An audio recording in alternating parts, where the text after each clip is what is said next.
हेमंत कुमार पाल आमर जो रेक्सल welfare foundation रो जो फाउंडर अच्छा रंजित सिंह राठौड़ जे कि जड़े कर्नल एंड मेजर थिले मिलिट्री लोक थिले तांकर बहुत गोटे इंडियन लेवल रे से गोटे एनजीओ ऑर्गेनाइजेशन करूछंती जे कि लोक मानक पाखरे पहुँचवा आउ सेमानकर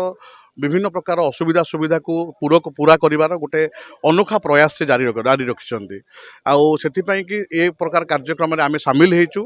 मो डिस्ट्रिक्ट कोऑर्डिनेटर हिसाब रे अछि आमर अन्यान्य सहयोगी माने मध्ये अछंती आमे समस्त मिलित प्रयास रे गोटे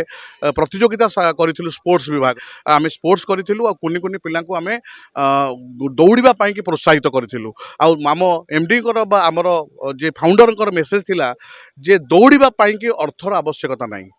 दौड़िबा पई कि मानसिक और शारीरिक भाव क्षमता दरकार से प्रत्येक घर गोटे दुती चांद एंड पीटी उषा बाहरी पारे केमिति से ठीक रकम जदि आम पुरस्कार दे पारिबा केवल ट्रॉफी रे संतुष्ट करवा नहीं ताहले से माने आगु को दौड़िबार लक्ष्य करेंगे से आम ध्यान देकी आगु को आगामी वर्ष डिस्ट्रिक्ट रे आम डिस्ट्रिक्ट लेवल रे स्पोर्ट्स ऑर्गेनाइजेशन करी बोली कि आम आशा रखिछु।